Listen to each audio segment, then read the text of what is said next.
నమస్తే, welcome to our channel. గతంలో కల్తీ నెయ్యి కేసు పైన సుప్రీంకోర్టు ఆదేశాల మేరకు సిబిఐ సిట్ ఏర్పరచగా అందులో 8 మంది అరెస్ట్ అయ్యారు. మరి ఇంకా దర్యాప్తు కొనసాగుతూనే ఉంది.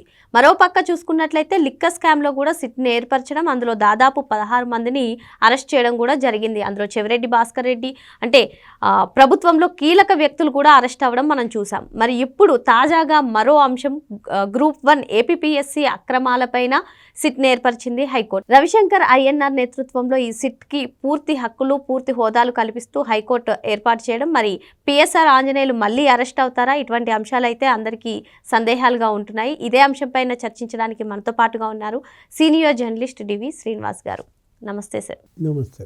వైసీపీ ప్రభుత్వం దిగిపోయిన తర్వాత, కూటమి ప్రభుత్వం అధికారంలోకి వచ్చిన తర్వాత ఆ ప్రభుత్వంలో ఏవైతే అవకతవకలు జరిగాయో అన్నిటిపైన సిట్ లేదు అంటే సిబిఐ ఆధ్వర్యంలో సిట్ ఏర్పరచడం మనం చూసాం సార్. మరి ఇప్పుడు తాజాగా చూసుకున్నట్లయితే ఏ కేసులో అయితే పిఎస్ఆర్ ఆంజనేయులు అరెస్ట్ అయ్యి ఇప్పుడు బెయిల్ పైన ఉన్నారో, మరి అదే కేసు పైన హైకోర్టు కీలక నిర్ణయం తీసుకుందని మనం చెప్పుకోవచ్చు. సిఐడి చీఫ్గా ఉన్నటువంటి రవిశంకర్ ఐఎన్ఆర్ నేతృత్వంలో సిట్ ఏర్పరచడం, మరి అన్ని హోదాలు కల్పించడం, ఏ శాఖలో అయినా సరే సహాయం తీసుకోమనడం, మరి ఏ విధంగా చూడాలంటారు? మరి ఈ ఏపీఎస్సీ అవకతవకలపైన సిట్ ఏర్పరచడంతో అసలు ఎవరికి ఉచ్చు బిగుస్తుందని అనుకోవచ్చు అంటారు? తాటి చెట్టు కింద ఒక నక్క మూలుగుతోందట. దాని మీద తాటిపండు పడితే అంటే మూలిగే నక్క మీద తాటిపండు పడితే ఎలా ఉంటుంది? మీరు చెప్పినట్టుగా అటు సుప్రీంకోర్టు ఒక సిట్ వేసింది. ఏది కల్తీ నెయ్యి దానిపైన మరి తిరుమల మహాప్రసాదం ఆ లడ్డు కల్తీ నెయ్యిలో ఒక 8 మంది 10 మంది అరెస్ట్ అయ్యారు. ఒక 2-3 అధికారుల మీద వేటు కూడా ఏమైంది, సింగాల మీద వేటు పడింది. ఇప్పుడు ఆ బాలాజీ అనేవాడు సెలవుపై వెళ్ళాడు. ధర్మారెడ్డి మరి ఇంకా కనపడలా, అతను అడ్రస్ లేడు అనుకుంటే పట్టుకొస్తారో మరి ఏం జరుగుద్దో. అది అక్కడ అలా నకిలీ మద్యం రాజశేఖర్ బాబు ఆధ్వర్యంలో ఆ మద్యం మీద సిట్. అదేంటి అసలు దానిలో మిథున్ రెడ్డి అరెస్ట్ అయ్యాడు, చెవిరెడ్డి భాస్కర్ రెడ్డి అరెస్ట్ అయ్యాడు. నిన్న చూసావు కదా, సుప్రీంకోర్టే ఫైర్ అయింది రాజ్ కసిరెడ్డి మీద. ఏమని అతని ఏదో బెయిల్ అడిగితే అసలు నువ్వే ఆర్కిటెక్టు, ఇంకా ఉండండి, ఇంకో 10 నెలలు ఉంటే ఏంటి, ఇంకా కొన్నాళ్ళు ఉండండి, 3650 కోట్ల స్కామ్ అది అంటూ సుప్రీంకోర్టే మరి ఆ విధంగా మాట్లాడిందంటే ఇప్పుడు మూడో సిట్టా ఏది ఏపీపీఎస్సీ గోల్మాల్ మీద గ్రూప్ 1 పరీక్షలు ఇప్పుడు రవిశంకర్ ఐఎన్ఆర్ ఆధ్వర్యంలో మరి ఈ సిట్టు ఆయన ఎవరో సిఐడి ఎస్పీ చక్రవర్తిని కూడా పెట్టినట్టుంది. అంటే హైకోర్టు ఫైర్ అయింది.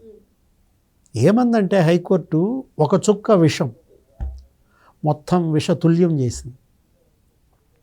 వీళ్ళు చేసిన ఈ అక్రమాలు ఏది ఆ క్వశ్చన్ పేపర్లు వాల్యుయేషన్లో గ్రూప్ 1 ఎగ్జామ్ అని పెట్టి ఏపీపీఎస్సీ ఎగ్జామ్స్ పెట్టి జగన్ 5 ఏళ్లలో ఒక 5 నోటిఫికేషన్లు ఇచ్చాడమ్మా. ఒక 2550 పోస్టులు భర్తీ చేస్తానన్నాడు. అంతా ఒడిదే. ఇది 168 పోస్టుల యొక్క పరిస్థితి. అంటే ఇప్పుడు నువ్వు డిజిటల్ వాల్యుయేషన్ అని చెప్పాలా నోటిఫికేషన్లో, మరి ఎలా చేస్తావు డిజిటల్ వాల్యుయేషన్? దానిపైన వాళ్ళు కోర్టుకు వెళ్ళారు. హైకోర్టు అక్షంతలు వేసింది, మీరు మాన్యువల్ వాల్యుయేషనే చేయాలి అని. మాన్యువల్ వాల్యుయేషన్ చేయమంటే అప్పుడు మన పిఎస్ఆర్ ఆంజనేయులు ఏపీపీఎస్సీ ఏం చేశాడు? ఆయన ఐపీఎస్, ఆయన డీజీపీ కావాల్సినాడు. అది తీసుకొచ్చి గందరగోళం చేసి పారేశాడు. ఏంటి, ఆ వాల్యుయేషన్ని హైలాండ్లో చేపించాడు.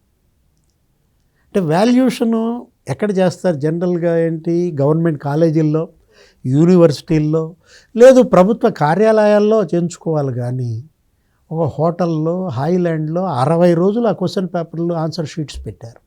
ఇప్పుడు ఒక 47,000 ఆన్సర్ షీట్స్ అంట టిప్పరో లేకపోతే ఆటోల్లో తెచ్చి అక్కడ పెట్టారు. ఎవరు దిద్దారో చెప్పనా? ఆ 956 బండిల్స్ అవి మోసుకొచ్చిన వాళ్ళు ఉన్నారే అటెండర్, వాడు దిద్దాడు.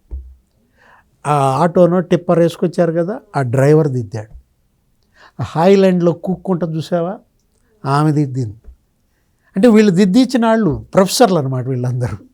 ఏదో స్కూల్లో అక్కడ ఏదో ప్రైవేట్ కాన్వెంట్లు ఉంటాయి ఆ దగ్గరలో, ఆ ప్రైవేట్ కాన్వెంట్లో పంతులుగా పనిచేసేవే వాళ్ళతో రోజుకి 10,000 15,000 ఇస్తామని చెప్పి పిలిపించి గుడివాడ నుంచి కూడా పిలుచుకొచ్చారు.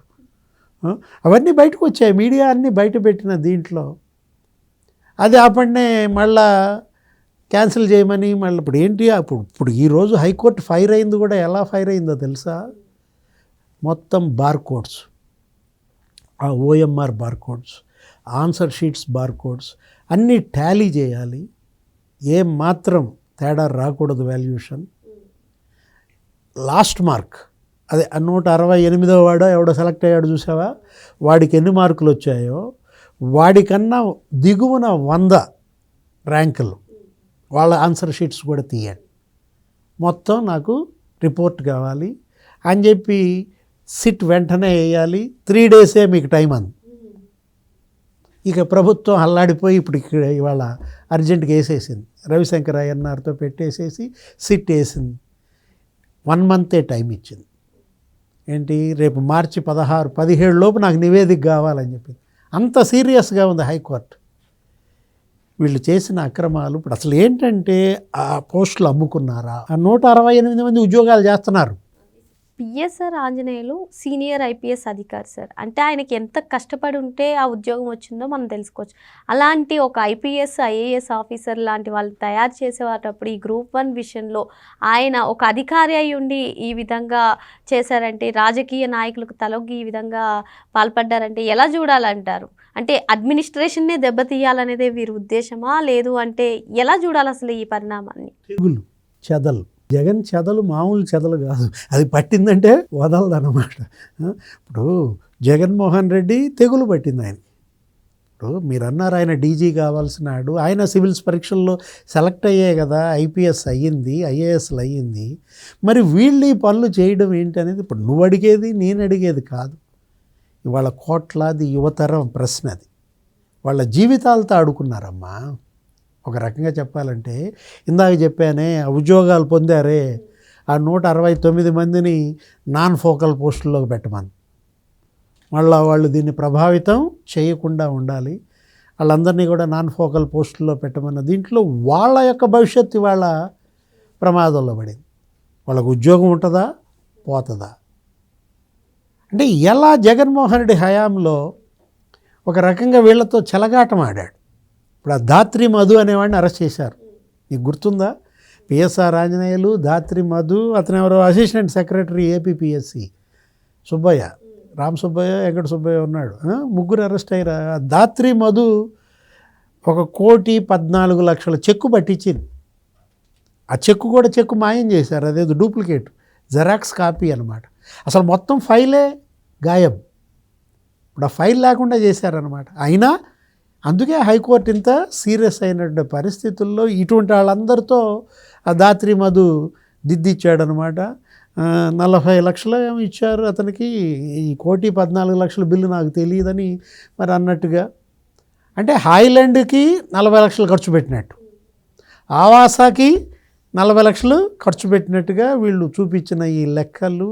ఇప్పుడు ఒకటి దీంట్లో మనం తీసుకోవాల్సింది గుణపాఠం. ఏపీపీఎస్సి అంటే ఆంధ్రప్రదేశ్ పబ్లిక్ సర్వీస్ కమిషన్. గతంలో ఉదయ్ భాస్కర్ అనే అతను ఉండేవాడు. చంద్రబాబు ప్రభుత్వం ఆయన వెడితే ఆయన వేధించారు, రాజీనామా చేస్తావా చేస్తావా, ఆయన కొట్టడానికి వెళ్ళారు, ఆయన ఛాంబర్ తాళాలు వేసేశారు. ఎంత వేధించారో. నువ్వు సరైన వాళ్ళని పెట్టావా? ఏపీపీఎస్సి సభ్యులుగా ఎవరిని పెట్టాడు? ఆయన బంధువులు. ఇప్పుడు రాజారెడ్డి తెలుసు కదా, ఆ రాజారెడ్డి అన్న మనవడు ఒకడు, ప్రభుదాస్ రెడ్డి మనవడిన ఎవరినో పెట్టాడు. కడప వైసీపీ లీడర్, అనంతపురం వైసీపీ లీడర్, లేకపోతే సునీల్ కుమార్, ఆయన ఎవరో ఒక ఐపీఎస్, ఆయన మేనల్లుడు అంటే ఎవరో ఒకళ్ళు పెట్టారని మనం మీడియాలో చూసాం. అసలు ఏదో ఇంకో కేసుల్లో ఉన్న వాళ్ళని కూడా పెట్టారు. ఏంటి, ఏదో మైనారిటీ, ఇదే ఈ పిల్లలు ఉంటారు కదా, మైనర్ పిల్లలు, వాళ్ళపైన ఏదో హెరాస్మెంట్ కేసులు ఉన్నాయని ఒకరిని పెట్టారు ఇందులో మెంబర్గా. అంటే బంధువులు లేకపోతే క్రిమినల్స్, వీళ్ళందరికీ ఏపీపీఎస్సి పునరావాసం పెట్టి ఇలా యువతరం జీవితాలతో చెలగాటమాడాడు. అందుకే షర్మిల తిట్టు వదిలిపెట్టింది. ఏమని, జాబ్ క్యాలెండర్ అన్నావురా నాయన, జనవరి కల్లా వదిన సాక్షి క్యాలెండర్ వేసింది కానీ 5 ఏళ్లలో 5 జాబ్ క్యాలెండర్లు ఇవి అంది. మెగా డిఎస్సి అంటావేంట్రా, 7,000 పోస్టులతో మెగా డిఎస్సియా? నాన్న మరి ఎన్ని పోస్టులతో మెగా డిఎస్సి పెట్టాడు, ఇది దగా డిఎస్సి అని తిట్టిందే షర్మిల. అంటే ఇవాళ దోషిగా జగన్మోహన్ రెడ్డి. అతను దోషిగా కుటుంబంలో కాదు, అతను దోషిగా వాళ్ళ పార్టీలో కాదు. ఇవాళ జగన్మోహన్ రెడ్డి ఇవాళ A1 దోషిగా జనం ముందు. ఇక్కడ ఇంకో అంశం ఏంటంటే మనం మాట్లాడుకున్నట్టుగా అటు లిక్కర్ స్కామ్ పైన సిట్ వేశారు, కల్తీ నెయ్యి పైన సిట్ వేశారు, ఈ గ్రూప్ 1 ఏపీపీఎస్సీ అవకతవకల పైన సిట్ వేశారు. మిగతా ఈ 2 చూసుకున్నట్లయితే ఆ సిట్ ఇచ్చినటువంటి నివేదికల పైన ప్రజలు అంత సంతృప్తిగా లేరని చెప్పి చాలామంది చెప్తున్నారు. మరి ఈ అంశంపై అయినా సరే సిట్ రిపోర్ట్ కానివ్వండి, సిట్ తీసుకునేటువంటి చర్యలు కానివ్వండి కరెక్ట్గా ఉంటాయంటారా? ఇది మరీ ముఖ్యంగా రాష్ట్ర యువతకు సంబంధించింది, అడ్మినిస్ట్రేషన్కి సంబంధించింది. అసలు మరి ఇప్పుడు సిట్ మీదే అందరి ఆశలు ఉన్నాయని కూడా చాలామంది అంటున్నారు. ఎలా చూడాలంటారు దీన్ని? అంటే ఈ స్పెషల్ ఇన్వెస్టిగేషన్ టీమ్స్ని వాళ్ళ ప్రభుత్వం ఒకటే కాదు పర్యవేక్షిస్తోంది, న్యాయస్థానాలు పర్యవేక్షిస్తున్నాయి. వాళ్ళ వీళ్ళు మనం చూసాం కల్తీ నెయ్యి ఆ సిట్ సుప్రీంకోర్టుకే జవాబుదారీ.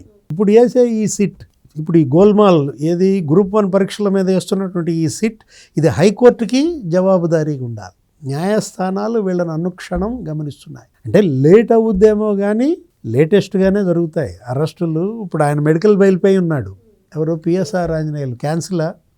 అసలు రెండో కృష్ణుడు ఉన్నాడు గౌతమ్ సవాంగ్, మరి అతను లాక్కొస్తారా? రవిశంకర్ అయ్యన్నారు, మరి రెండో కృష్ణుడిని పిలవాల్సిందే కదా. సవాంగ్ అన్న జగన్మోహన్ రెడ్డి ఏమంటాడు, సవాంగ్ అన్న ఎక్కడున్నాడు పాపం, అస్సాం వెళ్ళిపోయాడేమో. ఇవాళ ఎందుకంటే వీళ్ళందరూ దోషులు, అంటే పాత్రధారులు. సూత్రధారి జగన్మోహన్ రెడ్డి ఇవాళ బ్రహ్మాండంగా చిద్విలాసంగా ఈ ప్యాలెస్ అంటాడు, ఆ ప్యాలెస్ అంటాడు, ప్యాలెస్ల చుట్టూతా తిరుగుతూ జనంతో ఆడుకుంటున్నాడు. మరో అంశంతో మళ్ళీ కలుద్దాం. Thank you sir.